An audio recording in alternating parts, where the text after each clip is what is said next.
샬롬 하고 우리 인사합니다. 할렐루야. 샬롬 샬롬 샬롬 샬롬 샬롬. 하나님 사랑합니다. 여러분 주 안에서 사랑합니다. 사도행전 20장 13절에서 21절 밀레도에서의 바울의 교훈이네요. 밀레도에서 에베소 교회 장로들을 초청하는 그런 사건이 있었어요. 13절부터 15절까지 우리 봅니다. 우리는 앞서 배를 타고 아소에서 바울을 태우려고 그리로 가니 이는 바울이 걸어서 가고자 하여 그렇게 정하여 준 것이라. 바울이 걸어서 아주 자세하게 세밀하게 탐색을 하면서 가고 싶었던 것 같아요. 바울이 아소에서 우리를 만나니 우리가 배에 태우고 미둘레로에 가서 거기서 떠나 이튿날 기호 앞에 오고 그 이튿날 또한 사모에 들르고 또 그 다음날 밀레도에 이르니라. 여기까지 밀레도에 이르니라 이렇게 말씀하고 있어요. 이 여정에 대해서 우리 간략하게 한번 보고 가죠. 드로아에서 아소까지는 34km 거리입니다. 이 거리를 일행은 배를 타고 왔지만 바울은 육지로 걸어서 왔다라는 이야기예요. 드로아에서 아소까지. 도중에 어떤 사람들이 신방하기 위함이었다고 해석하기도 하고 유대인들의 암살 계획을 피하기 위해서 라는 설도 있기는 합니다. 아소에서 일행과 합류한 바울은 미둘레노까지 배로 이제 갑니다. 그만큼 34km를 걷고 미둘레노는 레스보스 섬의 수도로 아소에서 서남쪽으로 약 50km 지점에 있는 곳이다. 우리가 지도에 약해요. 그죠? 그래서 차라리 이렇게 설명이 나온 듯 합니다. 미둘레네는 레스보스 섬의 수도이기도 하고 마서에서 서남쪽으로 약 50km 되는 지점에 있었다. 미둘레노를 출발한 남쪽으로 약 80km 떨어진 기호섬에 그 이후에 도착을 했고 다시 기호를 출발해서 80km 떨어진 사모에 도착했다라고 증거하고 있습니다. 사모는 에베소 맞은편에 있는 인구가 조밀한 섬이었고 유명한 피타고라스와 아이sob의 출생지이기도 합니다. 사모를 출발하여 하루 만에 밀레도에 도착을 합니다. 밀레도는 에베소 남쪽 45km 지점에 있는 항구 도시 밀레도라는 그 지명은 아마 많이 들어보셨을 거예요. 철학자 탈레스의 고향으로 알려져 있기도 해요. 드로아에서 밀레도까지 약 5일이 걸려요. 거리상으로는 300km가 넘는 그런 거리니 5일 이상 걸리겠죠.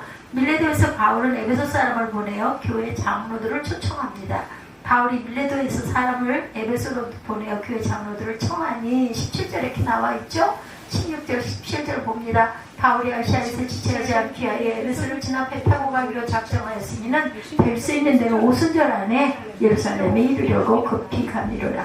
계속 걸어서 가다가는 그저 오순절 안에 도착을 못하겠으니까 배로 급히 갔다. 17절에 바울이 밀레도에서 사람을 에베소로 보내어 교회 장로들을 청하니 오매 그들이 말하되 아시아에 들어온 첫날부터 지금까지 내가 항상 여러분 가운데 어떻게 행하였는지를 여러분도 아는 바니 곧 모든 겸손과 눈물이며 유대인의 관계로 말미암아 당한 시험을 참고 주를 섬긴 것과 유익한 것은 무엇이든지 공중 앞에서나 각 집에서나 거리낌이 없이 여러분에게 전하여 가르치고 유대인과 헬라인들에게 하나님에 대한 회개와 우리 주 예수 그리스도께 대한 믿음을 증언한 것이라. 나는 이렇게 믿음을 증언했습니다 라고 이야기를 하는 거죠. 바울이 에베소로 가지 않고 사람들을 오라고 한 이유는 시간적인 여유가 없었기 때문이다. 바울이 아시아에서 지체하지 않기 위하여 16절에 나와 있죠. 에베소를 지나 배 타고 가기로 작정하였으니는 될 수 있는 대로 오순절 안에 예루살렘에 이르려고 급히 가미르라. 16절이었어요. 본래는 유대인에게 맞춰 예루살렘에 가려고 했었지만 늦어지는 바람에 오순절에 맞춰 가기로 했다. 그러나 오순절에 맞춰 가는 것도 빠듯해서 부득불 밀레도에서 에베소 장로들을 초청할 수밖에 없었다. 바울이 초청한 사람들은 에베소 교회의 목회자로 지도급 인사들이었고 특별히 이들에게 특별한 목회적 부탁을 하고 싶었던 것이겠죠. 바울이 여기서 행한 교훈 18절에서 35절까지의 말씀은 오늘날 교회에 주는 만고불변의 목회 지침이기도 합니다.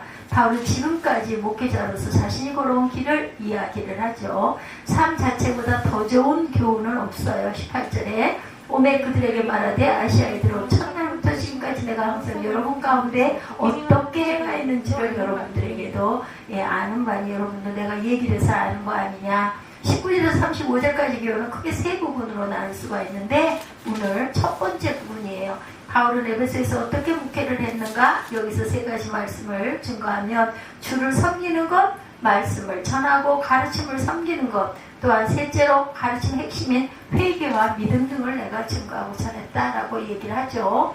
예, 전했다라는 거예요. 그 모든 겸손과 눈물이었다라고 얘기를 하죠. 예, 모든 겸손과 눈물이었다.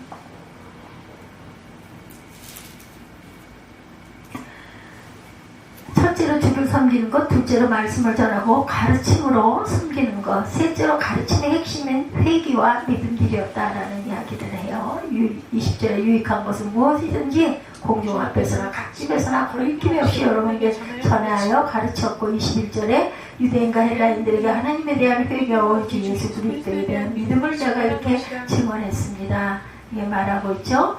네, saving the Lord with란 말에 all humility of mind, many tears, 예, temptations 이란 단어가 걸려 있어요. 겸손, 눈물, 인내라는 말이 있는데, 이런 말들보다 중요한 단어는 뭐예요? 섬김이라 이렇게 얘기하고 있습니다. 네, 그래서 바울의 목회는 섬김이었다. 그 섬김의 대상은 사람이 아니라 주님이었다라는 거예요. Saving the Lord 이렇게 나오죠. 우리는 모두가 주님을 섬기기 위해 교회 공동체를 이루고 있다는 것을 절대로 잊어서는 안 되겠다. 주님은 목회의 중심이시고 교회의 중심이시고 교회의 머리이십니다. 여러분들 잘 아시도록 주님은 목회의 중심, 교회의 중심, 교회의 머리이신 예수 그리스도. 머리라는 말의 의미는, 예, 머리는 생각하고 결정하고 명령하는 부분을 우리가 갖고 있어요. 그죠? 우리 머리가. 주님이 판단하시고, 주님이 결정하시고, 좀 꺼주시래요. 주님이 판단하시고, 주님이 결정하시고, 주님이 명령하는 교회가 진정한 교회고, 예, 좋은 교회라는 거. 섬긴다라는 단어, 예, 둘레이브입니다. 예, 둘레이브. 종으로서 섬긴다는 말이에요. To save as a slave. 종은 주인의 뜻을 절대적으로 따르는 신분이다. To save as a slave.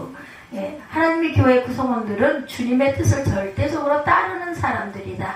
이 원리를 떠나면 교회는 인간화되고 세속화가 된다는 걸 절대 잊어버리면 안 됩니다. 주님을 섬기는 것이 중심이 되지 않을 때 교회는 병들게 되죠. 그러면 사람을 섬기지 말라는 말인가? 그런 의미는 아니에요. 그렇죠? 사람을 섬기지 말라는 뜻은 아닙니다.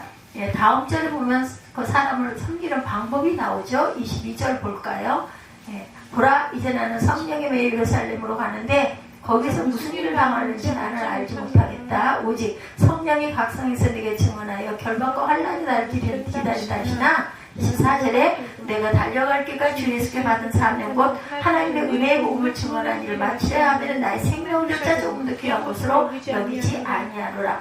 보라, 내가 여러분 중에 왕래하며 하나님의 나라를 전파하였으나 이제는 여러분이 내 얼굴을 다시 보지 못할 줄 아노라. 그러므로 오늘 여러분에게 증언하거니와 모든 사람의 피에 대하여 내가 깨끗하니 이 내가 꺼리지 않고 하나님의 뜻을 다 여러분에게 전하였습니다. 나는 하나님의 뜻을 온전하게 여러분에게 전했다라고 말하고 있죠.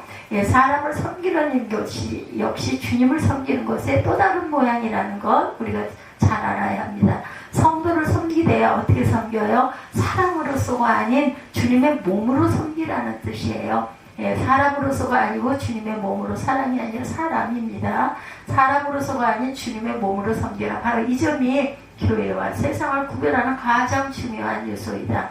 교회와 동창회가 뭐가 다를까요? 그죠? 교회와 향후회가 뭐가 다를까? 교회와 친목회가 뭐가 다를까? 여러분들 생각해 보시면 아실 거예요. 세상 사람들은 사람을 섬기지만 교회 구성원은 주님을 섬긴다는 것이 다릅니다. 우리가 섬기는 사람들은 단순한 사람이 아니라 주님의 몸이다. 또나 어떤 사람들, 믿는 사람들, 그러니까 우리 교회 안에서 교회 그 형제 자매는 주님의 몸이라는 거예요. 믿는 사람들이 그 안에 누가 주님께서 계시기 때문에. 그래서 교회 안에서는 어떤 직분이든 어떤 일을 하든 다 주님을 섬기는 일이라는 거. 뭐 청소를 한다 해서 또한 자동차 차량을 정비한다 해서 그런 사람이 아니라 전부 다 주님 몸된 분들이에요. 차량 안내하는 것도 주님을 섬기는 한 부분이고, 성가대 주일학교 교사, 식당 봉사, 구제하는 일, 전도하는 일, 이 모든 일이 다 주님을 섬기는 일인 거죠. 내가 교회 안에서 무슨 일을 하든지 내가 지금 주님을 섬기고 있다는 것을 여러분들 명심하시기 바랍니다. 교회 안에서 모든 일이 주님을 섬기는 일이기 때문에 함부로 처신해서도 안 되고 불평 불만이 있어도 안 된다. 예, 그래서 항상 호불호를 따라 이랬다 저랬다 할 수가 없다는 것. 바울은 주님을 섬기되 세 가지 자세로 섬겼다. 첫째는 겸손의 섬김이다 말하죠. With all humility of mind입니다. 이 겸손의 기본 정신은 예절적인 겸양이 아니고 주님 앞에 종된 자신의 신분을 자각하는 종의 의식이다. 자신을 높이는 자는 절대로 섬길 수가 없어요. 내가 주인공인데 누구 말을 듣고 섬기겠는가? 자신을 주님의 종으로 인식하는 사람만이 겸손히 주님을 섬길 수가 있다는 거죠. 사도들은 항상 종의 의식을 갖고 있었어요. 그래서 로마서 1장 1절에 보면 예수 그리스도의 종 바울은 사도로 부르심을 받아 이렇게 항상 인사하죠. 하나님과 주 예수 그리스도의 종 야고보는 야고보서 1장 1절이죠. 예수 그리스도의 종과 사도인 시몬 베드로는 베드로후서 1장 1절입니다. 이렇게 인사합니다. 예수 그리스도의 종이요 야고보의 형제인 유다는 유다서 1장 1절이죠. 주 안에서 부르심을 받은 자는 종이라고 또 주께 속한 자유자요. 또 이와 같이 자유자로 있을 때 부르심을 받은 자는 그리스도의 종이라. 고린도전서 7장 22절이에요.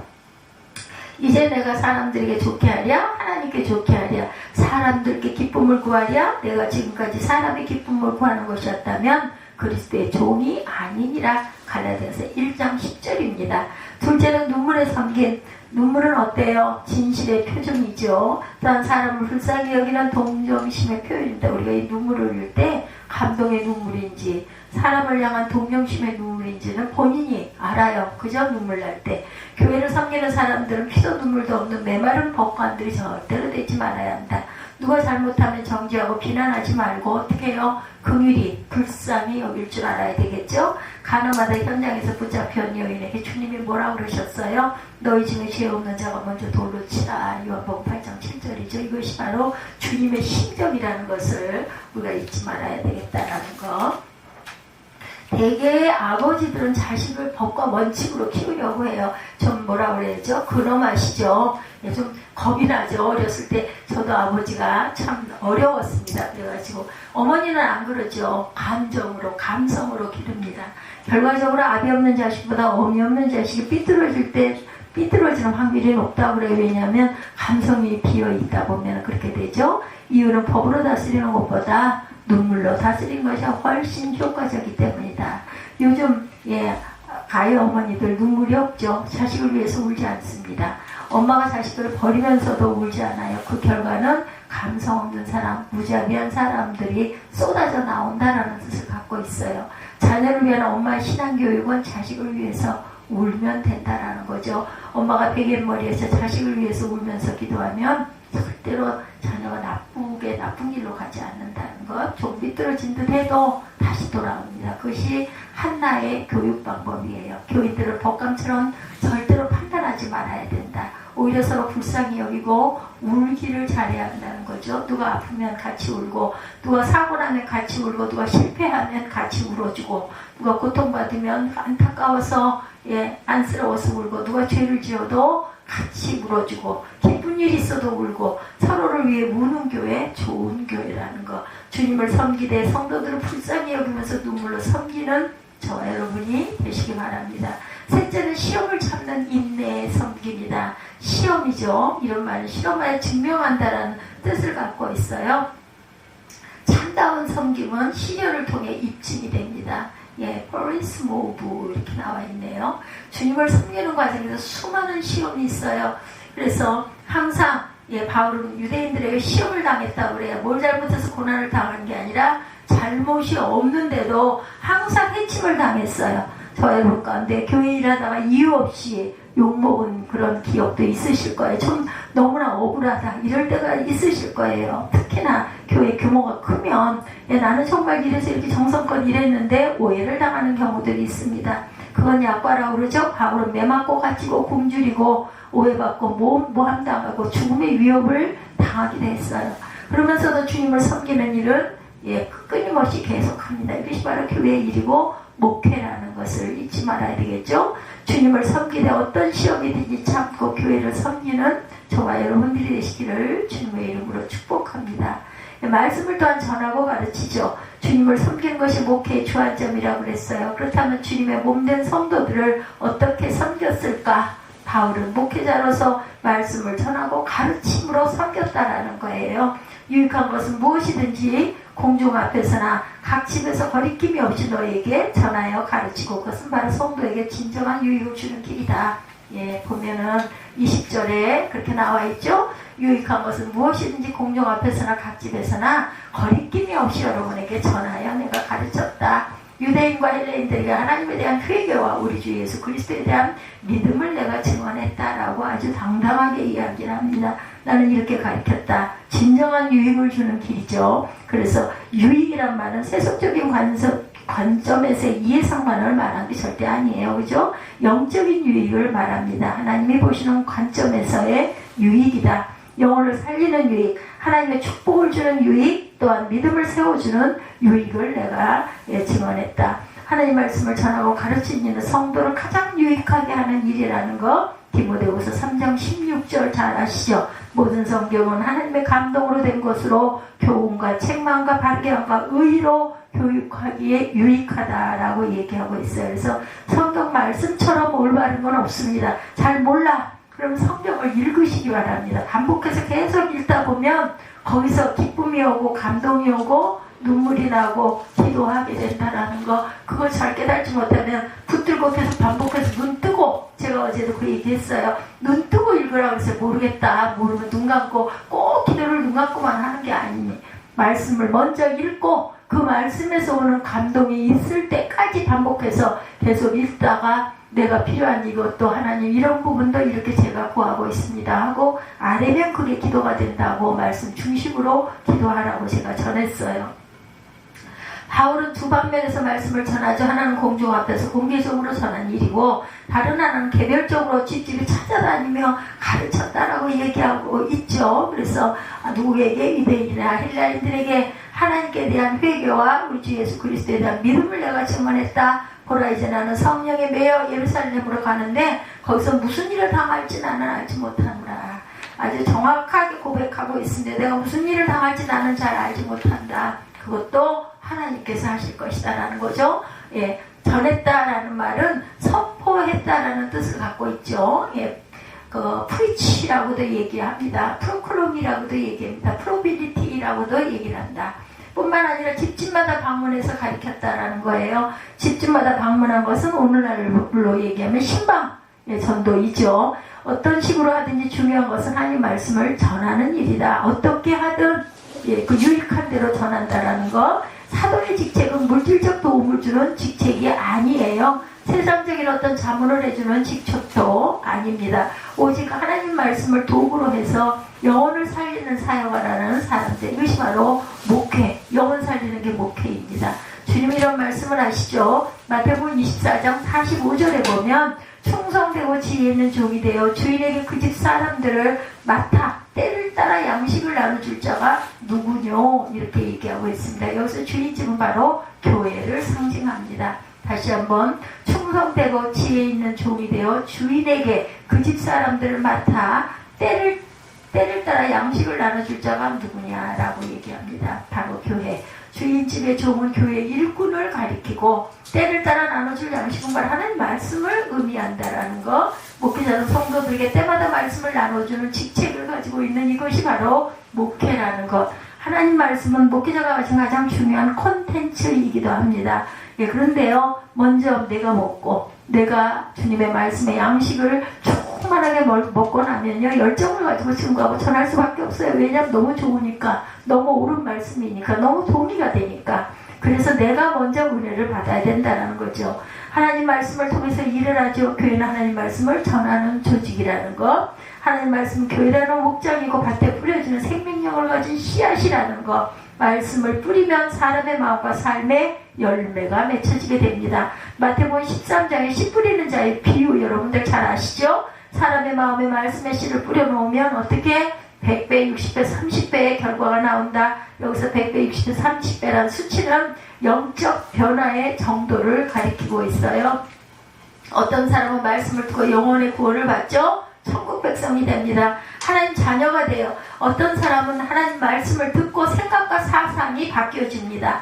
예, 그런 여러 사람들 보면 공산주의 사상을 알 일리가 있다고 생각하는 사람들도 가끔은 있다고 그래요. 보면 세상에 왜 이렇게 불평등하고 모순이 많을까? 공산주의 사상에도 아주 좋은 사상이 있습니다. 평등하게 잘 나눠서 먹었으면 좋겠다. 그 말 자체가 틀린 것은 아니에요. 그런데 나누고 남은 그 많은 것들을 특정한 사람들이 그걸 몰이를 해서 먹는 게 문제인 거죠. 골고루 나눠주는 게 잘못된 게 아니라. 그래서 세상이 불평등하고 모순이 많다고 그래서 둘러엎어가지고 사상이 바뀐 것이 예수 그리스도를 믿고 나서부터였다 이렇게 얘기를 합니다. 모든 불평등과 모순이 인간의 죄악 때문인 것을 깨닫게 되죠. 물질 중심 가치관이 영혼 중심 가치관으로 변하는 걸 좋았다는 거죠. 근데 거기서 남는 것들은 모두 다 일부가 먹는 거, 특수층들이 누리는 거, 그게 잘못된 거죠. 현세 중심 가치관이 영혼 중심의 가치관으로 바뀌는 것. 말씀을 들을 때 삭개오처럼 물질관이 바뀌고 베드로처럼 직업이 변하게 되죠. 거룩하게 된다는 거죠. 하나님 말씀은 영혼을 살리는 유일한 도구라고 말씀하고 있어요. 예레미야 23장 29절입니다. 하나님의 말씀은 살고 운동력이 있어 좌우의 날선 어떤 검보다 예리하여 혼과 영과 및 관절과 골수를 찔러 쪼개기까지 하며 또 마음의 생각과 뜻을 감찰하신다. 히브리서 4장 12절이에요. 나 야훼가 말하노라 내 말이 불같지 아니하냐 반석을 쳐서 부스러뜨리는 방망이 같지 아니하냐. 예레미야 23장 29절이죠. 목회자는 바로 그 하나님의 말씀을 도구로 삼아 교회를 섬기는 말씀의 담당자라는 거. 그러므로 하나님 말씀을 전하고 가르칠 때 조금 더 위축됨이 없이 증거하고 전해야 된다. 바울이 말한 거리낌이 없다 이런 그 뜻 보면 위축함이 없다. 디드나 스크리크라고 나와 있어요. 셔리크라고 증거하고 있습니다. 바울은 형제 앞에서든지 총독 앞에서든지 재판관 앞에서든지 어떤 상황이든지 위축되지 않고 담대하게 말씀을 전하고 선포했다. 하나님 말씀을 전하는 사역자란 누가 협박한다고 진리를 절대로 왜곡하지 않습니다. 성경 말씀 그대로 가감없이 전할 줄 알아야 되고 또한 성경에 위배되는 어떤 행위나 이런 것을 동의해서는 안 되죠. 또한 듣는 사람이 좋아한다고 해서 특정한 말씀만 편중해서 전하는 것 좋지 않습니다. 하나님의 뜻을 따라 무슨 말씀이든지 온전히 바르게 잘 전해야 되고 골고루 전해야 된다. 칭찬하라고 하시면 칭찬하고 격려하라고 하시면 격려해야 되죠. 책망하라고 하시면 책망하고 꾸짖으라고 하면 꾸짖어야 돼요. 어떤 개인에 대한 개인 감정이 아니라 말씀 속에 있는 것은 온전히 바르게 골고루 잘 우리가 음식도 골고루 먹어야 영양이 충분해서 건강하게 자라는 것처럼 말씀 역시도 마찬가지로 복과 화를 온전하게 바르게 같이 동시에 전할 줄 알아야 되겠다. 구약 성경에 아합 왕은 800명이 넘는 선지자들이 있었지만 아첨하는 선지자들만 있었지 진리를 말해주는 선지자가 없었어요. 이들은 하나님의 심판이 다가올 때 아무 도움이 되지를 못하죠. 요즘은 듣기 좋은 말만 골라서 하는 전파자들이 많다고 합니다. 교인들을 미숙아로 만들고 영적 유아로 만드는 어리석은 일이라는 것. 성도들은 교회에서 말씀 전파가 잘 되도록 도와줄 의무가 또 있어요. 어떻게 도와주느냐? 주의 종을 통해 전파되는 말씀을 잘 받아들이는 아멘의 목장이 되어야 된다는 것. 특히 교회의 여러 직분자들은 다양한 말씀이 자유롭게 전파되도록 목장을 좋은 토양으로 만들어야 합니다. 구약이나 신약이나 골고루 잘 섞어서 증거하고 전할 줄 알아야 되겠고 또한 구약에 연결되어 있는 신약의 말씀을 온전히 신약에 연결되어 있는 구약의 말씀도 또한 온전하게 바르게 전해주고 그 듣는 귀는 듣는 성도들이 귀를 열 줄 알아야 온전하게 신기워지겠죠. 어떤 말씀이 떨어져도 결실하는 밭이 될 수 있어야 돼요. 그러니까 좋은 토양이 돼야 되겠죠. 기호에 따라 말씀을 선택하지 말아야 합니다. 하나님의 말씀은 특별히 내가 잘 모르는 부분, 내가 잘 들어오지 않는 부분을 반복해서 잘 들을 줄 알아야 그 넓은 밭이 어떤 귀한 옥토가 될 수 있다는 것 잊지 마시기 바랍니다. 선택을 기호에 따라서만 하지 말아라. 하나님 말씀은 영혼의 양식입니다. 그래서 우리가 음식도 그죠? 편식하면 안 되는 것처럼 말씀도 편식하면 안 돼. 나 좋은 거, 나 편한 거, 나 듣기 쉬운 거 이것만 각과해서는 안 된다. 영의 양식을 편식해서 영혼의 영양 실조가 걸리지 않도록 해야 한다. 어떤 분들은 축복과 칭찬만 듣기를 즐깁니다. 죄를 지적하는 것을 싫어해요. 다 그렇지 누구는 뭐 온전해? 이래서는 안 된다는 것. 성경을 골고루 듣는 것이 영혼을 기름지게 하는 그런 방법이라는 것 절대 잊지 맙시다. 말씀을 전하는 정도로 어떤 말씀이든지 담대히 전하는 것이 사명이고 너는 잘하냐? 이런 생각 절대로 하면 안 됩니다. 말씀을 듣는 성도로 마음을 열고 어떤 말씀이든지 받아들여야 할 의무가 있다. 모든 하나님의 말씀이 전파되는 은혜의 목장이 되어야 할 줄로 믿습니다. 또한 회개와 믿음을 전하죠. 본문의 세 번째 주제가 바울이 전파한 말씀의 핵심 내용이기도 합니다. 바울이 말씀의 사역자라고 했는데 어떤 말씀을 전했는가? 21절이죠. 회개와 믿음의 모든 설교의 중심 주제자 누구에게? 유대인에게나 헬라인에게나 하나님에 대한 회개와 우리 주 예수 그리스도에 대한 믿음을 증언한 것이라. 첫째는 회개죠. 먼저 우리가 기도할 때 먼저 회개해야 되는 거죠. 회개를 전하는 설교자였어요. 회개는 영적인 치유입니다. 회개를 함으로 우리가 영적으로 치유가 된다는 걸 잊어서는 안 되겠다. 그러므로 설교자는 항상 회개라는 설교를 할 줄 알아야 되고, 진정한 회개는 단순한 윤리적 회개나 후회가 아니라 신앙적 회개를 말씀하고 있어요. 본문에 하나님께 대한 회개라고 했어요. 하나님을 향한 회개, 신앙적 회개를 이야기합니다. 신앙적 회개란 하나님께로 돌이키는 일을 얘기하죠. 하나님께 돌이킨다는 것은 하나님을 등지고 있었다. 그래서 그런 행위를 했으니 하나님께 바로 돌아서라는 거죠. 하나님께 대한 적대적 행위를 고치는 것이 바로 회개라는 것. 하나님을 인정하지 않고 살았던 모든 것이 다 적대적 행위다.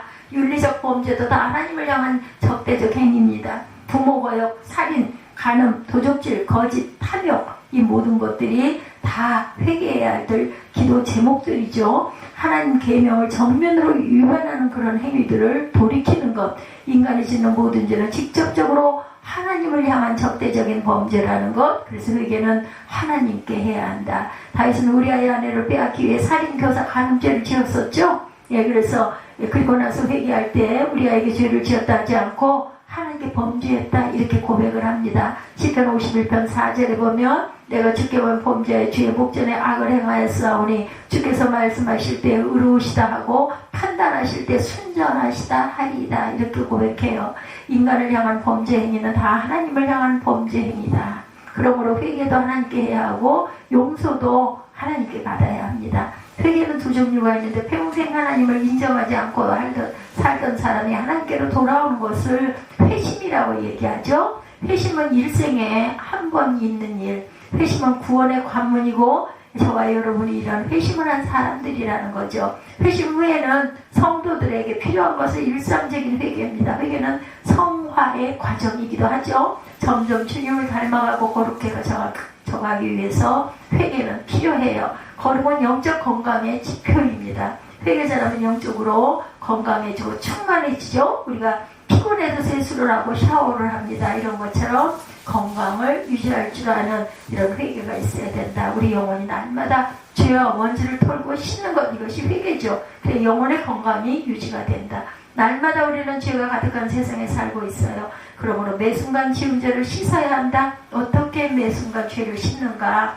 하나님 앞에 고백하는 거죠. 컨퍼런스라고 합니다. 만일 우리가 요한일서 1장 9절이죠. 우리 죄를 고백하면, 자백하면 저는 미쁘시고 우로서 우리 죄를 사하시며 모든 불의에서 우리를 깨끗하게 하실 것이요. 오늘 모든 죄를 회개하고 영혼의 건강을 찾는 저와 여러분들이 되시기를 주님의 이름으로 축복합니다. 두 번째 회개, 첫 번째는 회개, 두 번째는 믿음이에요.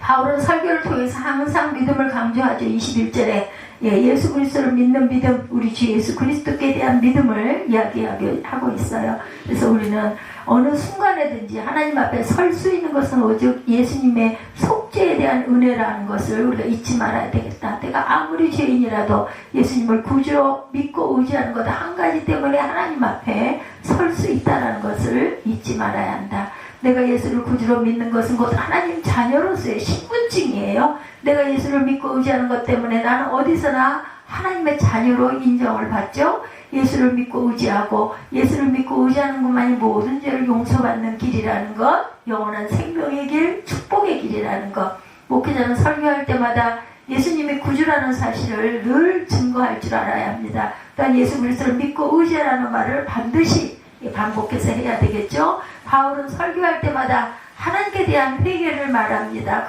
예수 그리스도를 믿으라는 말을 했어요. 오늘도 마찬가지죠. 회개하고 영적 건강을 찾고 예수를 믿고 의지하는 저와 여러분들이 되시기를 주님의 이름으로 축복합니다. 예, 기도하시겠습니다.